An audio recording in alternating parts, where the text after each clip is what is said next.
Welcome to the Hidden City Podcast. I'm Grant. And I'm Doug, and we're here to share some of the incredible stories and people from Oak Cliff that you might not know. We're going to sit down with some of the visionaries, craftsmen, and business owners who have shaped Oak Cliff into what it is today. Oak Cliff is on the south bank of the Trinity River, a few miles south of downtown Dallas. While technically it was part of Dallas, it was its own city for a long time, and it still has that independent spirit.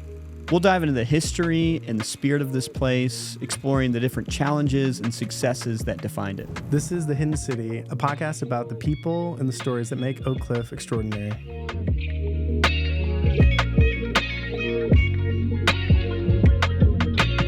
Welcome to this episode of the Hidden City Podcast. Today we have another Texas Talk that we're going to be sharing with y'all. And Texas Talk, for those who don't know, it's a lecture series here at Wax Space that happens in the spring and the fall, ideas for the neighborhood. And we're really excited to share with you this talk from Krista Nightengale. She is the executive director of Better Block, has been a friend of ours and here in the neighborhood, and is doing just amazing things with communities, empowering them, and talking about good design within that. And so without further ado, here is Krista's Texas Talk.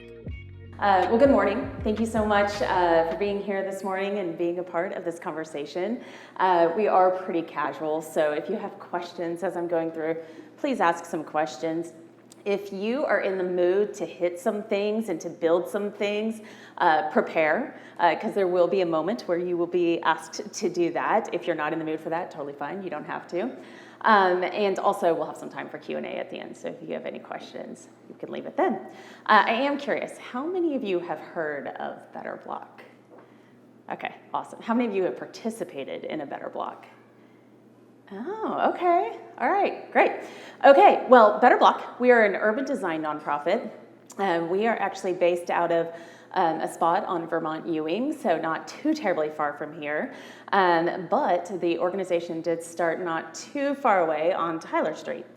This is our team currently. We are a very small but mighty group that works really hard with communities around the world to transform spaces.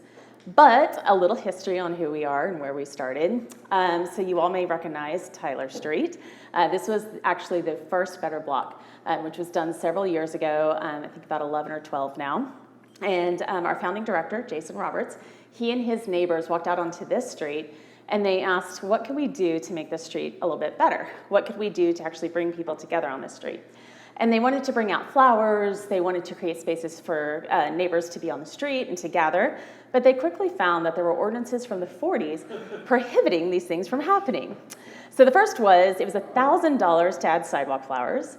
To add street cafes, it was area times market value times 85% times 12%. And there was an ordinance from the 40s that said it was illegal for people to gather on a sidewalk.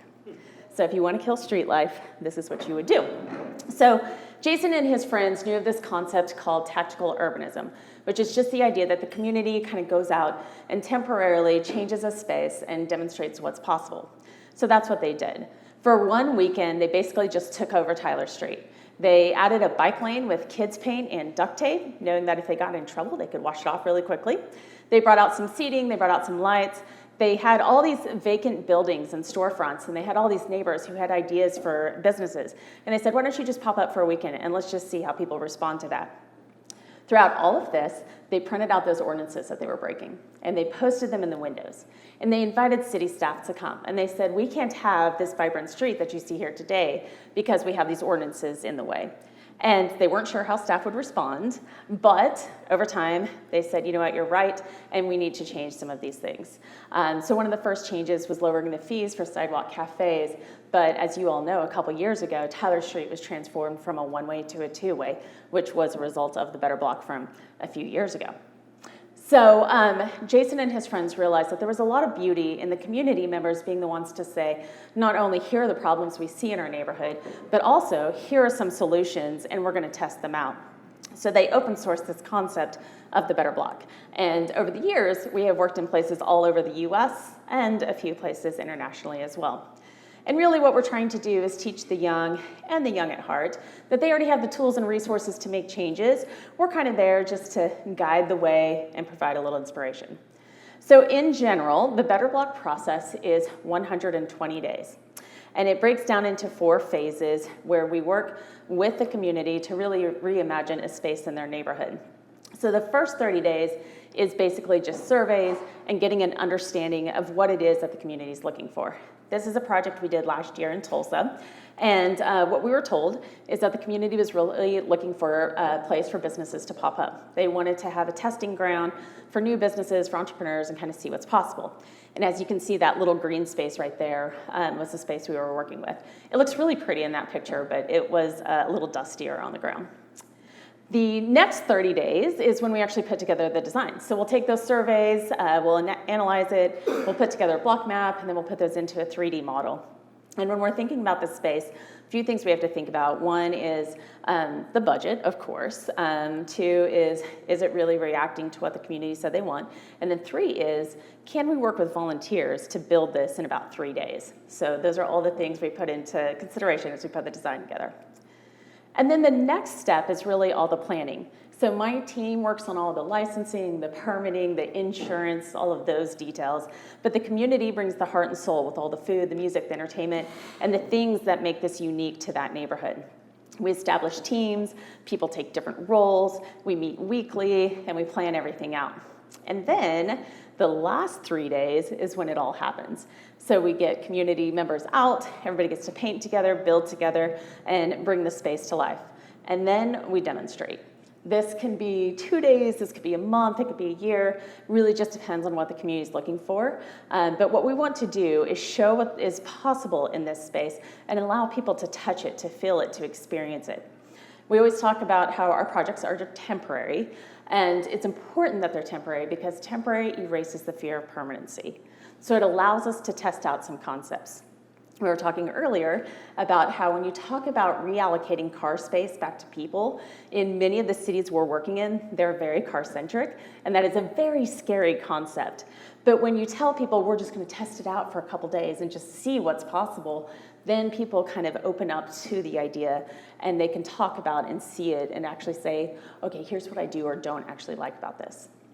Throughout everything that we're doing, we're getting feedback from folks. So it's basically just 120 days of community engagement and feedback and letting people kind of respond when and where they are and how they would like to. And then at the end, we put together all of our lessons learned, everything we saw, everything we heard, and we report out our recommendations to city staffs, to developers, to the community, just kind of saying this is what we saw and what we heard. So we use a few tools in our work. The first is digital fabrication. We have an online library of street furniture designs that anyone, anywhere can download for free. You can cut out these designs with a CNC router, which is like a giant printer for wood. Generally, you'll find them at makerspaces, colleges, or cabinet makers to have them. And then you can build this furniture without any glue, screws, or nails. So community members can instantly activate sidewalks, parking lots, or just general spaces. We've also done some weird things with this. One time, the Wisconsin Cheese Board reached out to us, and they said, we have a booth at South by Southwest, and we want to host the world's largest cheese board, and we want it in a barn, but it's this weirdly spaced room, and we only have 12 hours to build it. Is that something y'all could do? And we were like, we're not sure, but we'll give it a try. So this is the night before. I think this is when they told me how many thousands of pounds of cheese they actually had, and I started to question everything. And this is what it turned into. And it was a hit at South by Southwest, probably because they were serving free cheese and wine, but I think the barn added a bit to it. And it is a Guinness World Record holder for being the world's largest cheese board. The last time I checked, I think Portland may have just beat us out, but we held the title for quite a while. So to demonstrate what Wikiblock is and how easy it is, I have a little bit of an exercise. So I need 4 people who might be willing to hit some things with some mallets and play with plywood. Is anyone willing? Yeah, all right, you 2 have to do it. Yeah, sorry, yeah. Anyone else want to join you? Yeah. All right, 1 more person. Okay, perfect. I think you 2 have to divide up. You can't be on the same team. Yeah. All right, so we're going to see how quickly they can build benches. So you guys get this mallet. Thank you. These benches are very used. They have been making the rounds in Dallas over the past 2 months. So they've been at some pop-up parks. I'm not going to tell you guys what you're building or how to build it. So you're just going to figure this out while we're talking, and we'll see who gets there fastest. Perfect. Sound good? All right. Or we may just pause and watch them either way.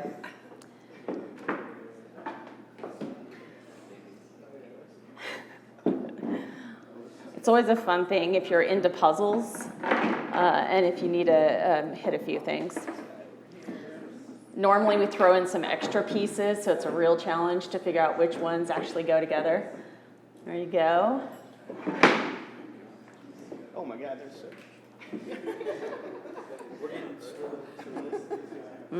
That's the secret. I know. Should I help? I'm gonna have to help. I know. There you go. If you need to get up and help out, you can do that too. It's okay. So it's a lot of pressure right now.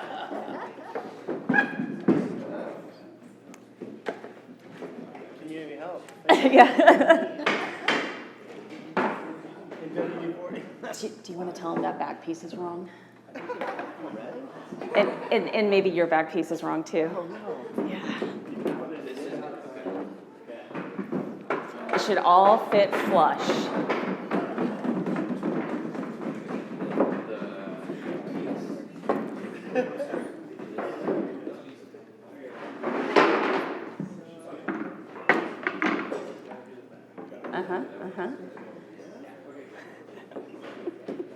There you go.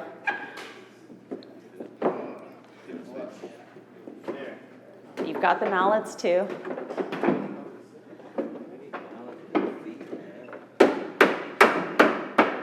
If you go at the same time, it'll make it a little easier. Yeah, there you go.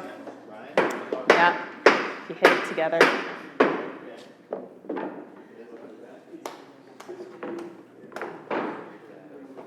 I will say this is a tricky piece, so you kind of have to hit it a little hard. Oh, Yeah. Get it as far back as you can, and then hit it down. There you go.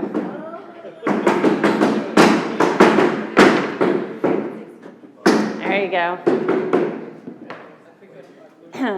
This is going to be interesting because we're going to have someone finish first, but they're going to be missing a piece.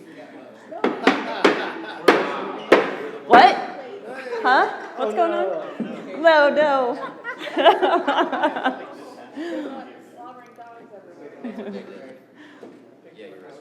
Yep.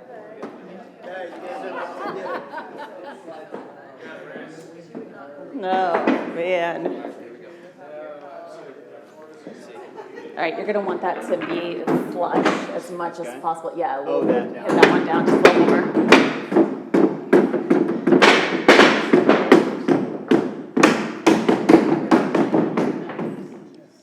I should have had them sign waivers. Didn't think about that. Yep, and then you're going to have to just hit it down.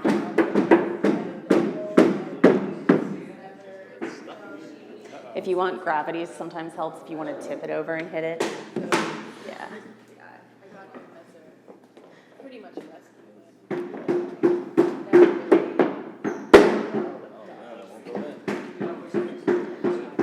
It's gonna have a little wedge, and then you just have to hit it in. So as long as you hit it as far back as you can, then just really hit it down. It'll force it together. So close. I know. You almost had it. Your piece is stuck. Yeah.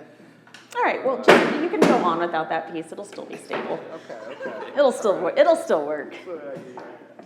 We'll just deduct a point.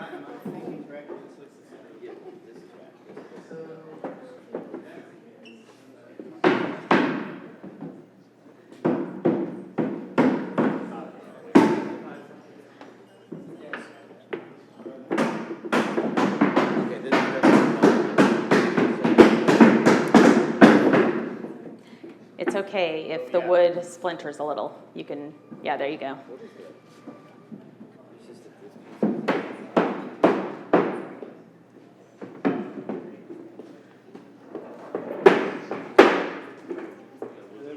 And then you just hold that one, yeah. It's just your lap table. Here, hit this down to where it's flush, and then you'll flush, and then you'll have it.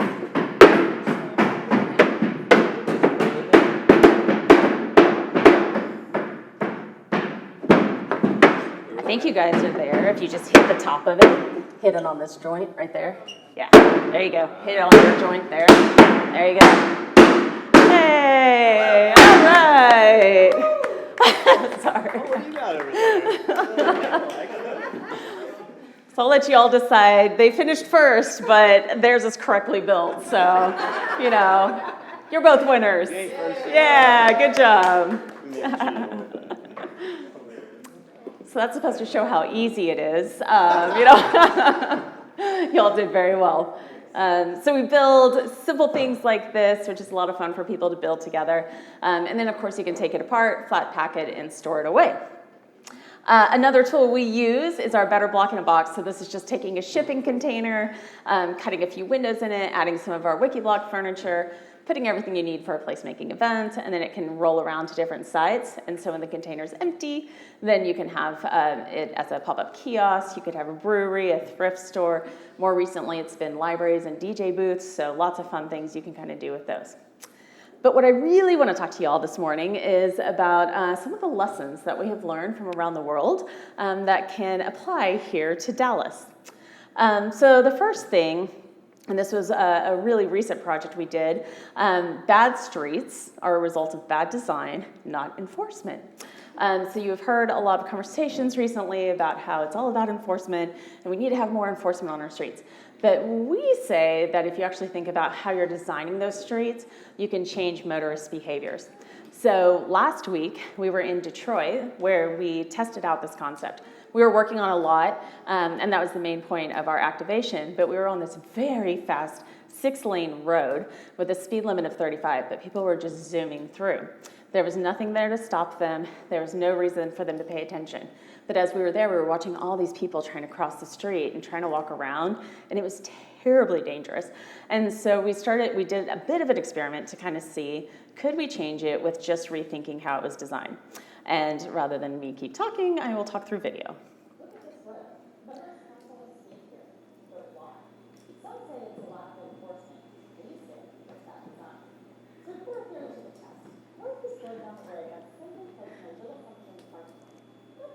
Just something to create a tiny bit of friction. So we put some barrels there. The greatest decrease we saw was 20.7% from speeds of 52.9 to 42.4. But we still didn't have folks going the speed limit. So we took it to the next level. On a very rainy morning, we pulled cones into the drive lane, taking it from a 6-lane road down to 4. We repurposed the storage parts and turned it into a barrier. We added some cushions for seating. We pulled in some cafe sets, some flowers, a couple umbrellas, and we buffered the carpet with food trucks. As we had spent the past few days along this road, observing the seeds, we truly wondered if anyone would feel comfortable enough to actually sit and enjoy food in this spot. They did. But the real question remained, have they impacted the speeds of the road? We had. The speed limit is 35, but from 3 to 4 p.m., we had seen speeds as high as 62. The average high was 54.5. But with the car put in, we saw speeds reduced to an average of 31. That's a 43% decrease, and that's below the speed limit. So is the issue of our streets a lack of enforcement or bad design? Our experience says bad design, and this is something we can change with just a few cones, a couple of cafe sets, and a bit of community activation. So we maintain that you can really rethink the way that our streets are done. A lot of ways, the reason that we wanted to change Tyler Street from a one-way to a two-way is on a one-way, as a motorist, you can just go. You don't have anything coming at you, there's no friction, there's no reason for you to really pay attention to what's going on around you. But when you switch it to a two-way, now you have this friction. Now you have someone coming at you. Cars, the lights kind of look like people, so now you're thinking, just even subconsciously, oh, people. And then you slow down, you're paying attention to not only are there pedestrians, but also are there businesses, and maybe we'd want to stop and go into one of those businesses. So when we go into projects, we're constantly thinking about the streets, the design, and are there ways that we can make them a bit safer for everyone? Oops, sorry. Another lesson we have learned is we actually have a really good special events permitting process here in Dallas. So I criticize Dallas a lot for a lot of different things, but we have gone through special event permitting in hundreds of cities, and we have seen some really good ones, and we've seen some really bad ones, and I would argue Dallas's is pretty good. an example of not so much a good one. This is a project we did in Arizona a couple years ago, and the community said, we really want to activate this park. And we thought, that's weird, that's not really something we would do. Usually parks are pretty easy to activate. Are we really needed for this? And they said, yes, we tried to do a food giveaway the other day, and we literally couldn't get a permit to do a food giveaway. Their streets are very wide in Arizona, and so we were looking at, can we, kind of the same thing again, slow down the street, introduce perhaps a bike lane, because people were using bikes to get to work. It was a true mode of transportation, so how can we kind of go about that? So as we started going through this planning process, we had many, many hurdles. But the first thing that happened is I called the permitting office to say, or I think the Parks Department, to tell them about this project and say, we want to do a project in your park. And the first answer I got was, we're going to start with a no, and we'll see what happens. And I was like, okay, all right. So I started taking notes. And every conversation along the way, every step, just kind of wrote it down. At the end of it, I gave that list of notes, I think it was about 11 pages, I gave it over to an illustrator, and I said, can you please depict what this felt like and what this looked like? And this is what she put together.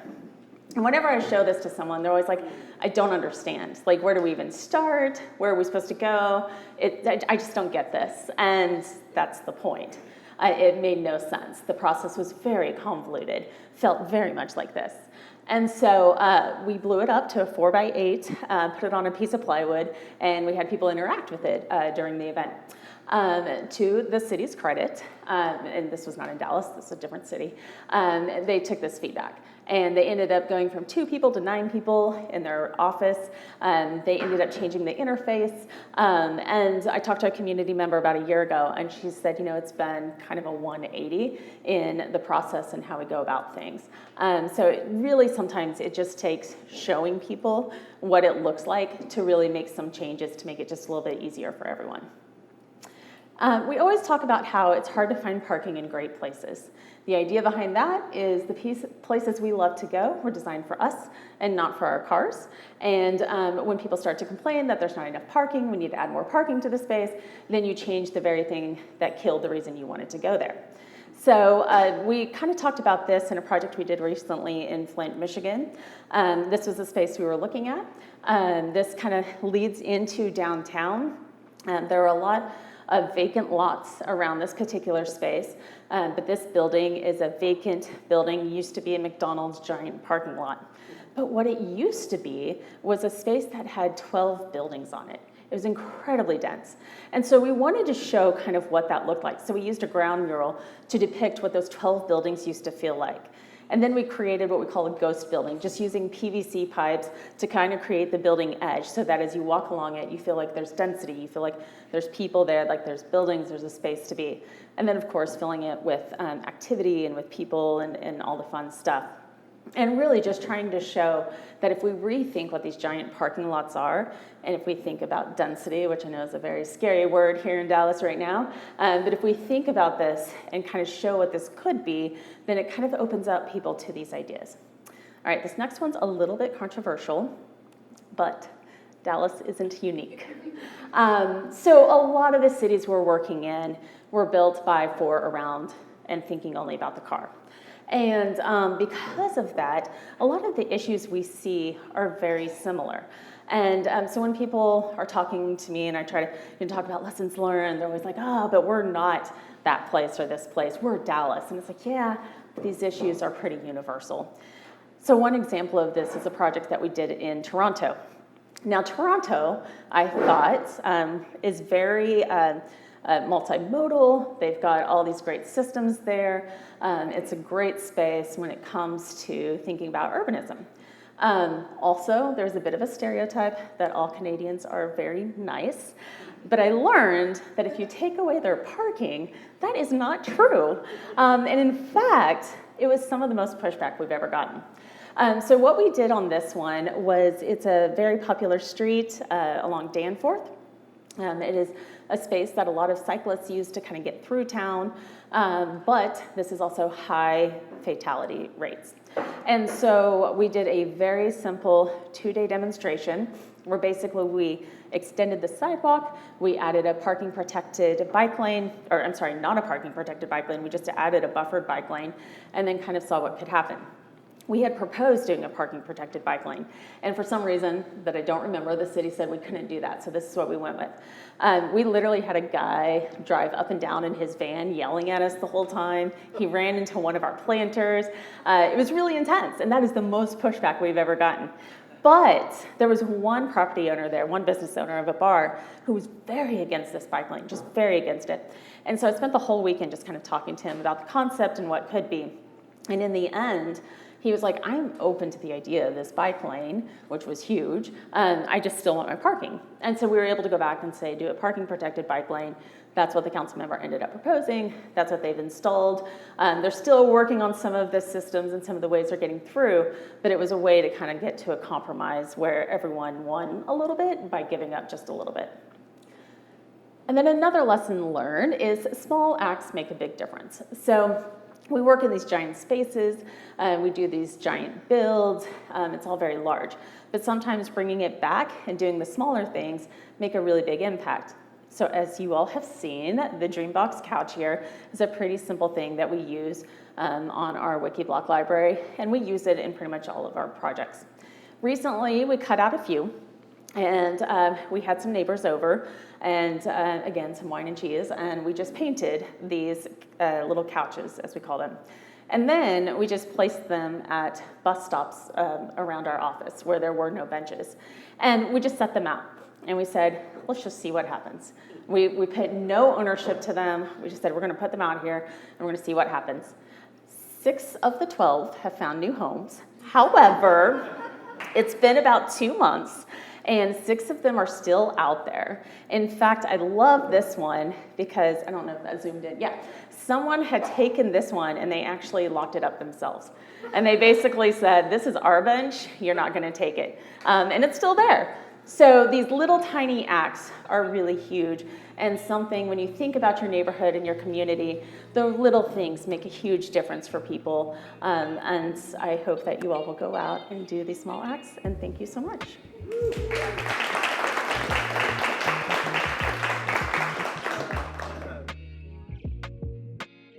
Hey, thanks for tuning in to this episode of The Hidden City. We hope you discovered something about Oak Cliff that you didn't know. If you enjoyed the show, I hope you subscribe to it on YouTube and then follow us on any of the podcasting platforms. Also, if you enjoyed it, please share with a friend, and thanks so much for tuning in.